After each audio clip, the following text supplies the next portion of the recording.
Most of us can walk into a store and shop or go to a restaurant and eat if we want to. But last night at 10, KXAN investigator Kevin Schwaller revealed more than 100 lawsuits against Austin businesses, accusing some of them of blocking people with disabilities from even getting through the front door, Kev.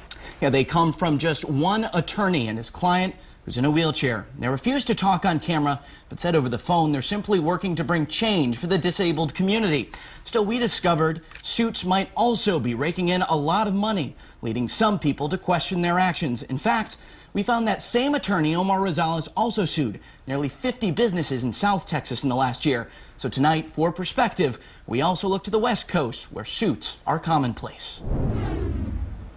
You know, I know Texas can number its ADA cases in the hundreds, but California can number them in the tens of thousands. Lawyer David Warren Peters defends against ADA lawsuits. He spoke with us from California. Indeed, it is more profitable in California than narcotics. Peters says people suing are allowed to collect more money under rules in California than in Texas, and he's heard businesses getting sued on 4 separate occasions there, sometimes shutting down. The notion of using private lawsuits by individuals as the exclusive means of making our state or our nation more accessible to people with disabilities, I think is just crazy. Peters points out even if defendants win and prove in court they didn't violate the ADA, it can cost defendants tens of thousands of dollars. In Austin, defendants tell KXAN investigates they're weighing the decision between those fees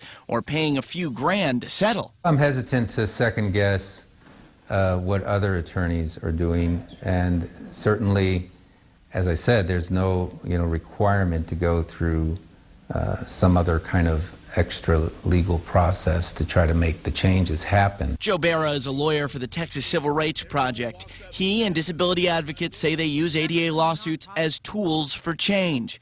He's not filing the same amount of lawsuits as Rosales, the attorney we told you about earlier.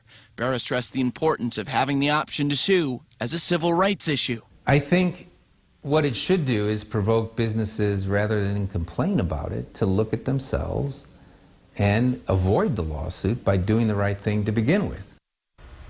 Although a business may get local permits and Texas has its own standards, the ADA is a federal law.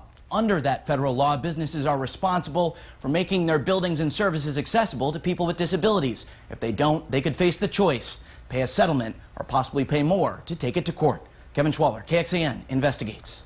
And online now at KXAN.com, KXAN investigator David Barrere has an interactive feature to show you which types of Austin businesses the lawyer in our story has sued the most. From restaurants to gas stations to women's clothing stores, they're all in the investigative section of KXAN.com. Remember, if you have something you want us to investigate, email us at report@KXAN.com.